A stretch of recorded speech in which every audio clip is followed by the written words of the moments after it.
देख रहे हैं सुदर्शन न्यूज।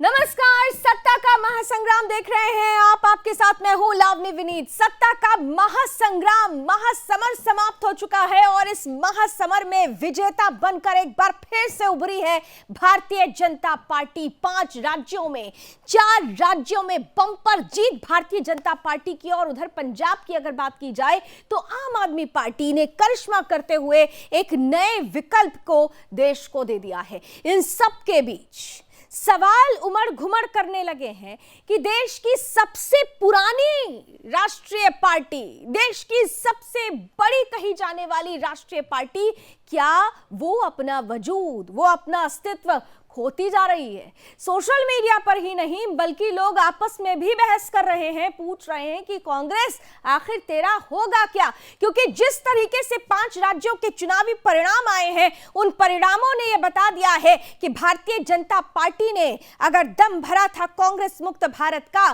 तो क्या कांग्रेस खुद ब खुद उसी राह चल पड़ी है? दूसरी तरफ हालात ऐसे बन चुके हैं कि विपक्ष भी अब गैर कांग्रेसी बनने के लिए तैयार हो रहा है। ममता बनर्जी दरअसल विपक्षी गठबंधन को, भारतीय जनता पार्टी को हराने के लिए विपक्षियों को साथ आने की बात कर रही हैं, लेकिन कह रही हैं कि इस गठबंधन में कांग्रेस का कोई मतलब नहीं है, क्योंकि कांग्रेस तो अपना अस्तित्व ही खोती जा रही है। तो ऐसे में चर्चा उठने लगी है कि भले ही कांग्रेस मंथन चिंतन करने के लिए सीडब्ल्यूसी की बैठक बुला रही हो, भले ही कांग्रेस ये कह रही हो कि हम आगे सबक लेंगे, लेकिन सवाल ये है कि क्या वाकई कांग्रेस अपनी गलतियों से सबक ले रही है, या कांग्रेस ने खुद स्वीकार कर लिया है कांग्रेस मुक्त भारत का, भारतीय जनता पार्टी का सपना साकार करने का? ऐसे में आज इसी मुद्दे पर हम करेंगे बड़ी बहस कुछ विशेष अतिथियों के साथ। लेकिन सबसे पहले देखिए, भारतीय जनता पार्टी की तरफ से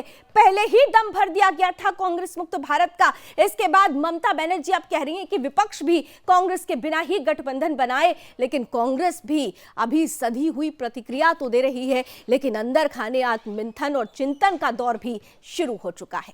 पहले बयान और फिर शुरू करते हैं आज की चर्चा। भाइयों बहनों, महात्मा गांधी ने चंपारण में अंग्रेज मुक्त हिंदुस्तान की बात कही थी।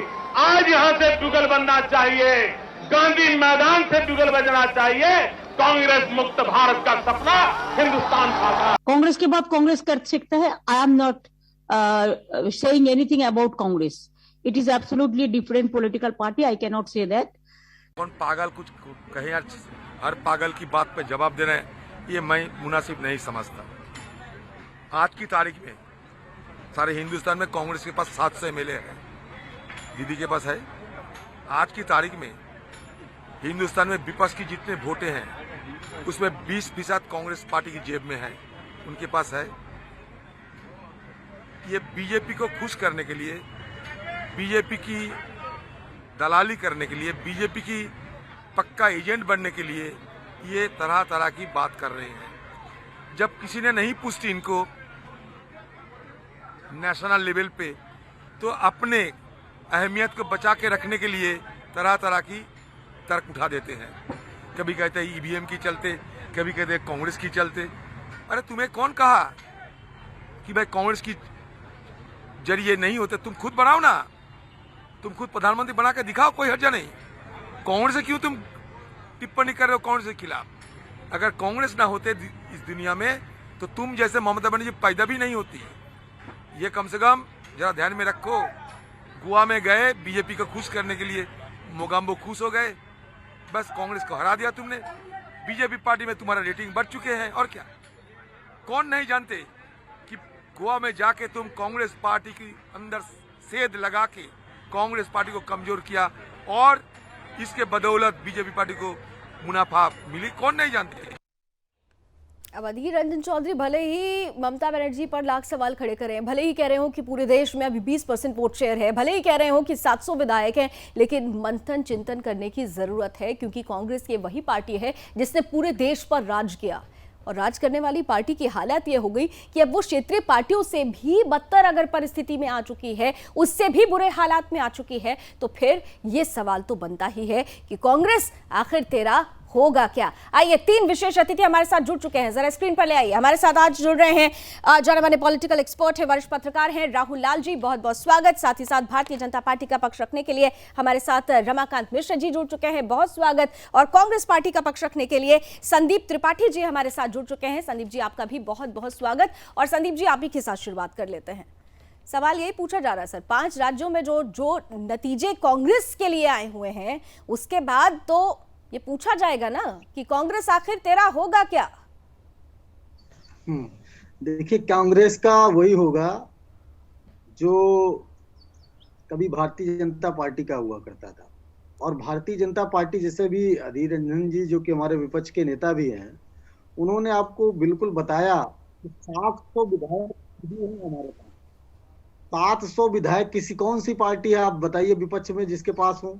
और अभी आपने कहा कि पूरे देश पे राज, तो बिल्कुल हम शासन किए हैं और जिम्मेदारी से किए हैं, और उस जिम्मेदारी को निभाते हुए हमने बहुत कुछ देश के लिए जनता की मदद से करने की कोशिश की है और किया भी है।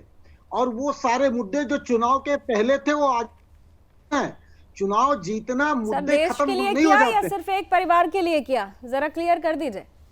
क्योंकि आपने कहा ना कि वही होगा जो भारत चाहेगा, जो जनता चाहेगी, लेकिन मुझे तो ऐसा लगता है कि कांग्रेस में वही हो रहा है जो राहुल बाबा चाह रहे हैं, जो प्रियंका दीदी चाह रही हैं, जो सोनिया जी चाह रही हैं।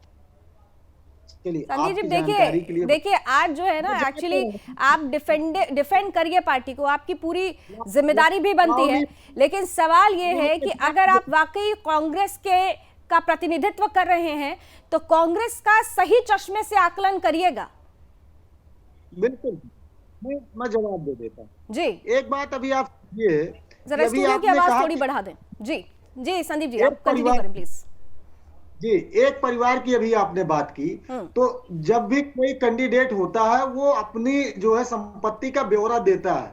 9 करोड़ समथिंग सोनिया जी की जो है संपत्ति है, और जो है 9 करोड़ समथिंग ज्यादा उनकी संपत्ति है। तो भारतीय जनता पार्टी केंद्र में है, वो जांच करा ले, उनको जेल भेजे, उनका निर्वाचन रद्द करा दे। आप बताइए कि अगर हमने कमाया तो हमने बनाया क्या? राहुल गांधी जी ने अगर एक परिवार ने कमाया तो वो लेके कहां गए? जिस काले धन की बात कर रहे थे उसका क्या हुआ? आज तक आया क्या? आज आप बता दीजिए, स्विट्जरलैंड में अगर राहुल जी के नाम का खाता होता। अरे तो संदीप जी, आप कांग्रेस पार्टी के प्रवक्ता हैं या फिर राहुल गांधी, प्रियंका गांधी और रॉबर्ट वाड्रा के प्रवक्ता हैं? हम पार्टी की बात कर रहे हैं। इस देश की एक ऐसी पार्टी जिसे राष्ट्रीय पार्टी के रूप में स्थापित किया गया था, इस देश की एक ऐसी पार्टी जिसने इस देश पर बरसों राज किया, जो स्वतंत्रता के मुखर अभियान में अपने आप को प्रणेता कहती है, अगर वो सीधे 2 पर 1 पर 0 पर आ जाए तो फिर यहां पर आकलन करना होगा। ये बात मैं नहीं कह रही हूं, आपके खुद के अंदर के नेता कह रहे हैं। आनंद शर्मा क्या कहते हैं, ध्यान दिया आपने? या गुलाम नबी आजाद क्या कहते हैं, ये ध्यान दिया आपने? देखिए, प्रवक्ता राहुल गांधी और सोनिया गांधी का बनकर आप लोग खुद ही अपनी कांग्रेस पार्टी की लुटिया डुबा देते हैं। एक पार्टी की चापलूसी करके पार्टी का अस्तित्व नहीं बचाया जा सकता सर। ये बड़ी कड़वी बात है लेकिन सच बात है। देखिए लवनी जी, जिस पार्टी से मैं बिलोंग करता हूं, उसकी क्या बातें हैं, उसकी क्या आइडियोलॉजी है, उसकी क्या सोच है, उसकी बातें मैं करूंगा। आप उसमें सवाल उठा, तो मैं इसीलिए सवाल तो पूछ रही हूँ ना सर, मैं इसीलिए सवाल पूछ रही हूँ आपसे, मैं इसीलिए सवाल पूछ रही हूँ। और इसलिए भी सवाल पूछ रही हूँ कि एक स्वस्थ लोकतंत्र के लिए एक स्वस्थ विपक्ष होना भी जरूरी है। यहाँ तो कांग्रेस पार्टी अब विपक्ष का भी हिस्सा नहीं बन रही है, आपके ही लोग अब उस पर सवाल उठा रहे हैं। ममता बनर्जी कह रही है कांग्रेस का कोई मतलब ही नहीं है, विपक्ष में उसको लेने का कोई मतलब ही नहीं होगा, मायने ही नहीं होगा। चलिए, हो गया जी। ममता बनर्जी जी बनारस आई थी प्रचार के लिए पूरे उत्तर प्रदेश के चुनाव में एक जगह पे, और उनको किस तरीके से बनारस की जनता ने स्वागत किया, ये जो है लोकतंत्र में पहली बात तो अच्छा नहीं माना जाता, लेकिन उनको भी समझना चाहिए कि इस तरीके का उनके बारे में नैरेटिव क्यों है कि वो कहीं चुनाव प्रचार करने के लिए जाती है तो उनके साथ ऐसा होता है, उनको भी सोचना चाहिए। और रही बात ममता बनर्जी जी आज मुख्यमंत्री बनी तो कहां से? हमने लीडरशिप पैदा की, हमने उनको लीडर बनाया, सब कुछ मिल गया। सब कुछ मिलने के बाद आप अलग जाकर अलग राय अपना कर अगर आज इस तरीके की बात करते हैं तो आप अपने आप को गाली देते हैं, कांग्रेस पार्टी को गाली नहीं दे रहे हैं। पहली बात। दूसरी बात, अभी आपने बात की गांधी परिवार की और राहुल गांधी जी की, सोनिया गांधी जी की। मैं आपके माध्यम से भारतीय जनता पार्टी या किसी भी जो परिवारवाद की बात करते हैं, आप बताइए कांग्रेस पार्टी में राष्ट्रीय अध्यक्ष का चुनाव हो क्या भारतीय जनता पार्टी में होता है? नहीं होता है। राष्ट्रीय अध्यक्ष का चुनाव होता है? सर जरा दोबारा बोलिएगा तो। राष्ट्रीय अध्यक्ष का चुनाव होता है और चयनित कौन होता है? सर चयनित कौन होता है? चयनित कौन होता है? सोनिया गांधी, राहुल गांधी, अगेन सोनिया गांधी, अब बारी प्रियंका गांधी की आ जाएगी, फिर घूम पे करके रॉबर्ट वाड्रा आ जाएंगे, या फिर सोनिया गांधी के नाती साहब भी तैयार हो रहे हैं। कौन है अध्यक्ष? क्लियर करेंगे जरा। मैं इतिहास बता देता हूँ। अब आप मुझे बड़ा अच्छा लगता है कि अगर आप कहते हैं कि संदीप त्रिपाठी भी खड़े हो रहे हैं अध्यक्ष पद के लिए और संदीप त्रिपाठी को अध्यक्ष बना दिया जाता। सुनिए, मैं जवाब दे रहा हूं ना। आपकी जानकारी के लिए बता दूं, जब सोनिया जी पहली बार अध्यक्ष बनी तो आज जितिन प्रसाद जी, जो कि परिवारवाद के एक प्रतीक है, जो आज भारतीय जनता पार्टी में है, उनके पिताजी सोनिया गांधी जी के खिलाफ अध्यक्ष का चुनाव लड़े थे। आपकी जानकारी के लिए बता दूं, आप जान लीजिएगा, बाकायदे चुनाव हुआ था, वो चुनाव हारे थे, सोनिया जी अध्यक्ष बनी थी, आप जान लीजिए। उसके पीछे कौन लोग थे? आप मेरी जानकारी बढ़ा रहे हैं तो बताओ उसके पीछे कौन लोग थे? किन्हों ने बयान दिया था और वही लोग आज G23 में पहुंच गए हैं, वही लोग आप पर सवाल खड़ा कर रहे हैं, वही लोग उस चुनाव को लेकर सवाल खड़ा कर रहे हैं। जानकारी पहले अपनी दुरुस्त करिए। गुलाम नबी आजाद साहब की बात दोहराऊं अगर आपको याद ना हो, या कपिल सिब्बल साहब की बात दोहराऊं। राहुल लाल जी, मैं आपके पास आऊं उससे पहले रमाकांत मिश्र जी का भी एक कमेंट जल्दी से ले लेते हैं, फिर राहुल जी आपके पास आते हैं। रमाकांत जी देखिए, बड़ा सवाल ये, इस लोकतंत्र की जब हम बात करते हैं, लोकतंत्र की खूबसूरती होती है कि विपक्ष मजबूत हो, सरकार मजबूत हो, लेकिन साथ में विपक्ष भी मजबूत हो। एक वक्त था कि कांग्रेस एक विपक्षी पार्टी के रूप में भी सामने थी मजबूती के साथ, लेकिन आज तो विपक्ष में भी कांग्रेस का कोई अस्तित्व नहीं। उसके बावजूद भी आप संदीप जी की बातें सुन रहे हैं कि अभी भी वो कह रहे हैं कि इंतजार करिए, बदलाव आएगा। लावनी जी, निश्चित तौर पर देखिए, किसी भी पार्टी का जो संगठन होता है वो सबसे पहले उस मजबूत जो एक रूट होता है संगठन में, जहां तक कार्यकर्ता से ही संगठन बनता है। निश्चित तौर पर कार्यकर्ता अभी कांग्रेस के पास नहीं, हालांकि हमें आक्षेप नहीं करना चाहिए क्योंकि एक्चुअली अपनी अपनी पार्टी का अंदरूनी मामला होता है, लेकिन अगर आप पार्टी को मजबूत देखना चाहते हैं तो संगठन और प्लस कार्यकर्ता आपके पास होने चाहिए। कांग्रेस में अभी वो चीज है निश्चित तौर पर। अगर आप उसी की अपेक्षा अगर आप देखेंगे, अगर तुलनात्मक अध्ययन करेंगे भाजपा का, तो ये बहुत बड़ी पार्टी है। अभी आप देखेंगे विश्व की सबसे बड़ी पार्टी, और इसके संगठन और इसके कार्यकर्ता बिल्कुल ऐसे हैं जो कि आपको बिल्कुल तत्पर रहते हैं, चाहे चुनाव का समय हो, चाहे अगर आप देखेंगे किसी भी तरह की समस्या हो देश में निश्चित तौर पर वो सारे अपने आप, जैसे भाजपा ने इससे पहले कोरोना काल में सेवा ही संगठन नाम से काम चलाया था, निश्चित तौर पर वो सक्सेस हुआ, वो सफलता हुआ। तो ये जरूरी है जो कि कम से कम कार्यकर्ता अपने ग्राउंड पे आए, जनता की समस्याओं को सुने, उनके साथ खड़े रहे, ये सबसे बड़ी बात है। निश्चित तौर हम लोग बहुत बार डिस्कस कर चुके हैं, लेकिन जहां तक अभी आपने देखा जो यूपी का चुनाव हुआ, चाहे 5 राज्यों का चुनाव हुआ, यहाँ पर संगठन और उसके कार्यकर्ता पूरी तरह शिद्दत के साथ, संवेदनशीलता के साथ जनता के साथ खड़े रहे, लगे रहे। संगठनात्मक मजबूती ही राहुल लाल जी दरअसल जीत प्रशस्त करती है। जीत अगर लक्ष्य और उद्देश्य है तो फिर उसके पीछे एक संगठन होता है।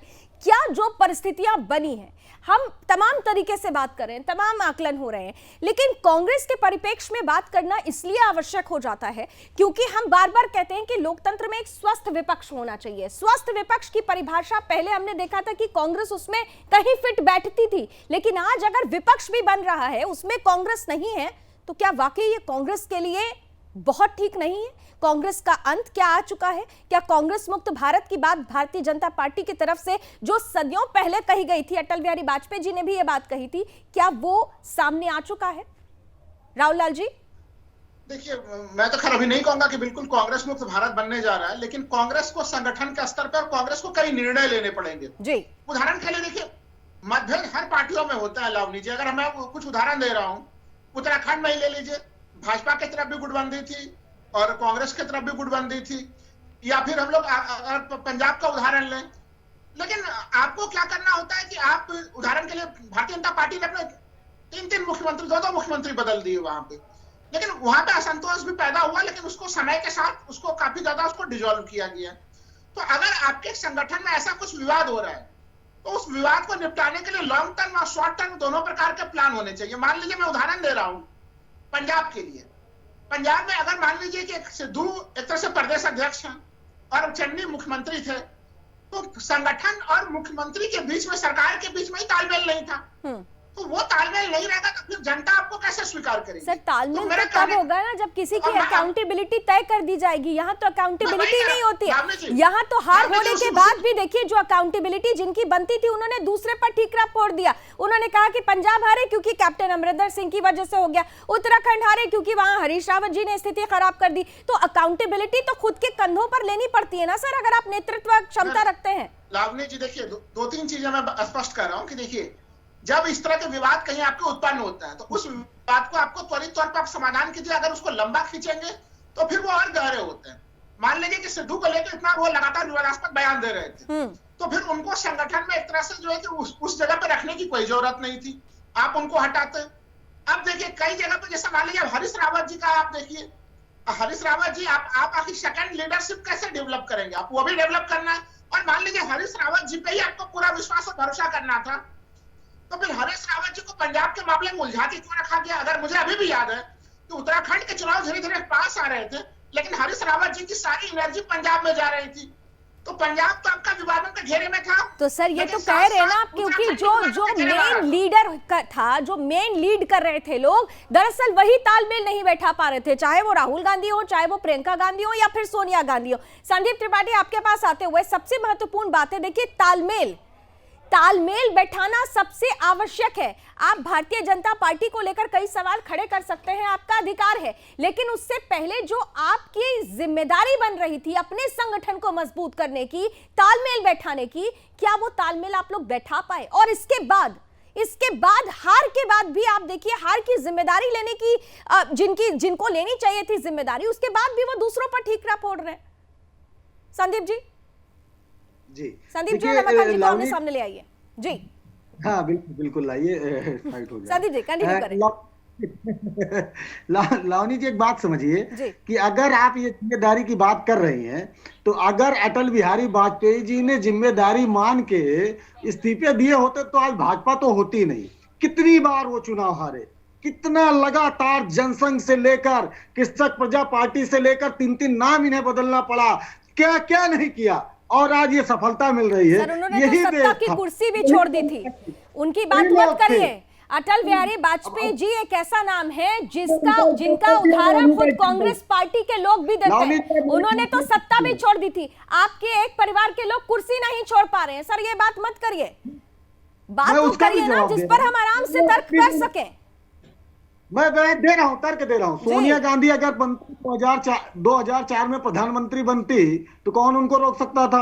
2009 में राहुल गांधी बनते तो कौन रोक सकता था? कौन हाथ पकड़ने वाला था? लेकिन उन्होंने उसके बावजूद ये कहा जाता था कि सत्ता के दो केंद्र हैं। रमाकांत जी अभी संदीप जी कर रहे हैं, अपने आप को डिफेंड करने की कोशिश कर रहे हैं, लेकिन मैं एक चीज जरूर कहना चाहूंगा। बिल्कुल एक पार्टी भाजपा का एक रिप्रेजेंट करने के नाते यहाँ पर जरूर उनको सलाह दूंगा कि कम से कम संगठनात्मक तौर पर उनको अभी काफी सुधार करने की जरूरत है।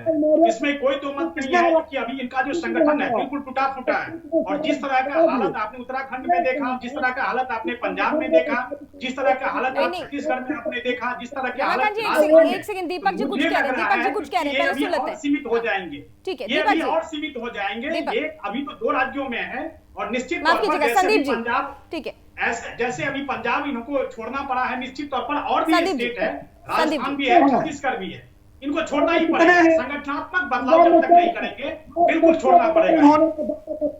पंजाब में 0 है, तमिलनाडु में 0 है, कहाँ आप बड़े इतना विश्व का सबसे बड़ा दल बताते हैं, भारत के ही एक राज्य में कितनी सीटें आपको मिली? संदीप जी आपको मैं कह रहा हूँ, आपके हाथ से तो पंजाब चला गया, आपके हाथ से तो पंजाब चला गया। पंजाब तो आपके हाथ में था, पंजाब तो आपके हाथ में था, आपने देखा कि उत्तराखंड में हमने इतिहास बदल दिया, उत्तराखंड में हमने इतिहास बदल दिया।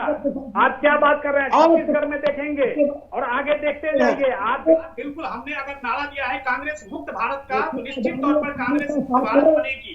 और अगर यही आपकी पॉलिसी रही। संदीप जी आवाज थोड़ी सी प्रॉब्लम कर रही है, 1 मिनट रमाकांत जी, 1 सेकंड रमाकांत जी, संदीप जी की आवाज थोड़ी सी प्रॉब्लम कर रही है, थोड़ी, ठीक है रमाकांत जी 1 सेकंड, जरा संदीप जी का भी जवाब सुन लेते हैं क्योंकि उनकी प्रॉब्लम आवाज थोड़ी सी प्रॉब्लम कर रही है। संदीप जी जवाब दे दीजिए। वो कह रहे हैं कि कांग्रेस मुक्त भारत उन्होंने कहा था, आप लोग तो उसी राह पर चल पड़े हैं, आपने तो उन्हीं की बात को आत्मसात कर लिया।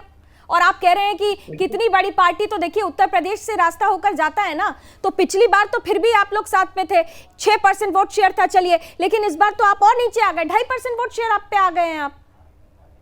लावनी जी, देश का एक एक हिस्सा महत्वपूर्ण है, जितना उत्तर प्रदेश है उतना पंजाब भी है, उतना जो है तमिलनाडु भी है, उतना जो है कर्नाटका भी है, सारे राज्य हैं। और रही बात कांग्रेस मुक्त की, आज 180 सांसद कांग्रेस से निकले हुए भारतीय जनता पार्टी में सांसद हैं। क्या कांग्रेस मुक्त की बात करेंगे आप? कांग्रेस युक्त हो गई भाजपा, भाजपा के पास नेता नहीं है।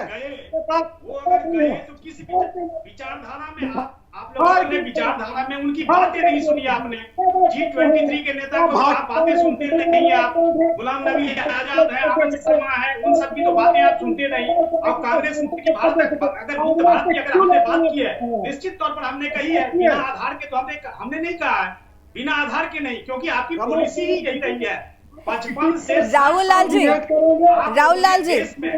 है, जरा राहुल लाल जी के पास हम जाना चाहते हैं। राहुल लाल जी को जरा राहुल लाल जी, आप सुन रहे हैं संदीप जी क्या कह रहे हैं कि कांग्रेस युक्त हो रही है। ऐसा ही कुछ समाजवादी पार्टी की तरफ से भी कहा गया था कि समाजवादियों का कुनबा बढ़ रहा है। देखिए, ये सब बातें दिल को बहलाने के लिए अच्छी होती हैं, लेकिन हकीकत की कसौटी पर जब खरा उतरने की बात आती है तो तस्वीरें बिल्कुल उलट है। आज की तारीख में अगर कांग्रेस के लिए यह परिस्थिति है तो 2024 की राह क्या कांग्रेस अपने लिए आसान कह सकती है? राहुल लाल जी, आसान कह नहीं सकती, लेकिन अगर वो मेहनत करेगी तो आसान बना सकती है। देखिए, दो तीन उदाहरण देता हूँ लावनी जी। आपको याद होगा जब 2015 में एक तरह से जब दिल्ली के चुनाव हुए, तो दिल्ली में एक तरह से 67 सीटें आम आदमी पार्टी पाई और 3 सीटें भाजपा पाई और कांग्रेस 0 सीटों पर रही, यानी दिल्ली विधानसभा में कांग्रेस नहीं रही। लेकिन जब 2019 का लोकसभा चुनाव होता है तो फिर आम आदमी पार्टी हर जगह तीसरे नंबर पर आई और कांग्रेस दूसरे नंबर पर। अरे संदीप जी सुन लीजिए, वही आपको समझाने की कोशिश कर रहे हैं जो आप लोगों को समझ में नहीं आता है ना, क्योंकि आपके लोग तो छुट्टी लेकर चले जाते हैं जब जरूरत होती है। तो जरा सुन लीजिए कि राहुल जी क्या समझाने की कोशिश कर रहे हैं, आपके लिए थोड़ा फायदेमंद होगा। राहुल जी जल्दी से जरा शॉर्ट कमेंट। राहुल जी, मैं बोल रहा हूँ 2015 में कांग्रेस को 0 सीटें आई, लेकिन 2019 में कांग्रेस सभी 7 लोकसभा सीटों में नंबर 2 पे थी, आम आदमी पार्टी नंबर 3 पे नहीं थी। लेकिन हम लोग क्या देख पा रहे हैं कि कांग्रेस दिल्ली के लिए मेहनत कर रही है। ठीक है, तो मेहनत करना होगा और मेहनत के साथ साथ रणनीति भी तैयार करनी होगी। जब नीति नियत को सही रखेंगे, जब परिवार की नहीं देश की बात को समझेंगे, तो शायद ये परिस्थिति नहीं आएगी। समय की कुछ सीमाएं हैं। बहुत बहुत धन्यवाद संदीप जी, शुभकामनाएं दे देते हैं आपको। देखिए राहुल जी भी मुस्कुरा रहे, रमाकांत जी भी मुस्कुरा रहे। बहुत बहुत धन्यवाद, आप सभी ने अपना अपना समय हमें दिया, इतना जरूर है। देखिए इस बार सत्ता का महासंग्राम बहुत रोचक हुआ है। 5 राज्यों के नतीजे ये बता रहे हैं कि कांग्रेस के लिए तबीयत थोड़ी बिगड़ने वाली है, क्योंकि परिस्थिति खराब होती जा रही है। एक तरफ कांग्रेस मुक्त भारत की बात भारतीय जनता पार्टी ने कही, तो अब विपक्ष में भी कांग्रेस के बगैर गठबंधन बनाने की बात हो रही है। तो क्या कांग्रेस को सही वक्त सही समय देखते हुए अपनी ताकत में बदलाव करने की जरूरत नहीं है? आकलन जरूर करिएगा। अभी बस इतना ही। देश और दुनिया की तमाम खबरों के लिए आप जुड़े रहिए सुदर्शन न्यूज के साथ। जय हिंद।